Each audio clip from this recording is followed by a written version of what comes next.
சுக்கிரன் பார்வை படுதல் வேண்டின்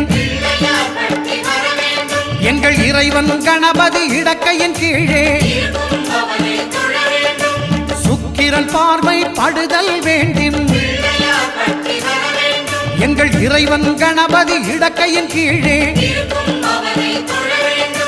புத்திர பாக்கியம் தருகிற பகவான் சுக்கிரன் அங்கே குடியிருப்பான். அவன் கற்பக கடவுளை கண்டவர் தமக்கு பொன் பொருள் அள்ளி கொடுத்திடுவான்.